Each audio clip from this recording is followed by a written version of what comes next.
তো আমাদের আলু বাম্পার ন্যায্য মূল্য আমরা পাচ্ছি না। আলুর বাজারে গেলে নেয় না, এবং আমাদের এলাকায় কোল্ড স্টোর অনেক কয়টা আছে, তো সেখানে যা আলু ধুতে জায়গা পাচ্ছি না। এবং আরও একটা নতুন কোল্ড স্টোর হয়েছে, হ্যাঁ, সেখানেও আলু থোয়ার আমাদের জায়গা হচ্ছে না। এবং এত আলু আমরা কোথায় রাখি? বাড়িতে কোনো থোয়ার মতন স্কোপ এত নাই। এই ঈদে জামা জুতো অ্যাক্সেসরিজের ডিসকাউন্ট। সব মোমেন্টে বিকাশ পেমেন্ট।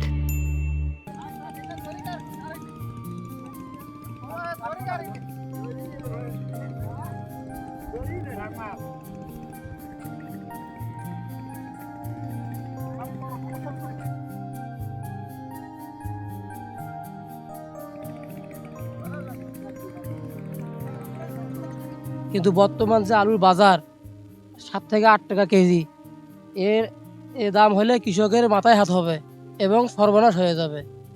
তাই আমি যারা আলু ব্যবসায়ী আছে তাদের দৃষ্টি আকর্ষণ করছি, তারা যেন সিন্ডিকেট না করে বাজারের সঠিক মূল্য দিয়ে আমাদের আলুগুলো ক্রয় করে। আলু সংরক্ষণের তো সমস্যা হতেছে, কোল্ড স্টোরে গেলে বলে যে জায়গা নাই, আর 2-1 দিন পর পরই বন্ধ ঘোষণা করে, মাইকিং করে এলাকায়। এতে তো আমরা অনেক বিভ্রান্তির মধ্যে পড়ে যাচ্ছি।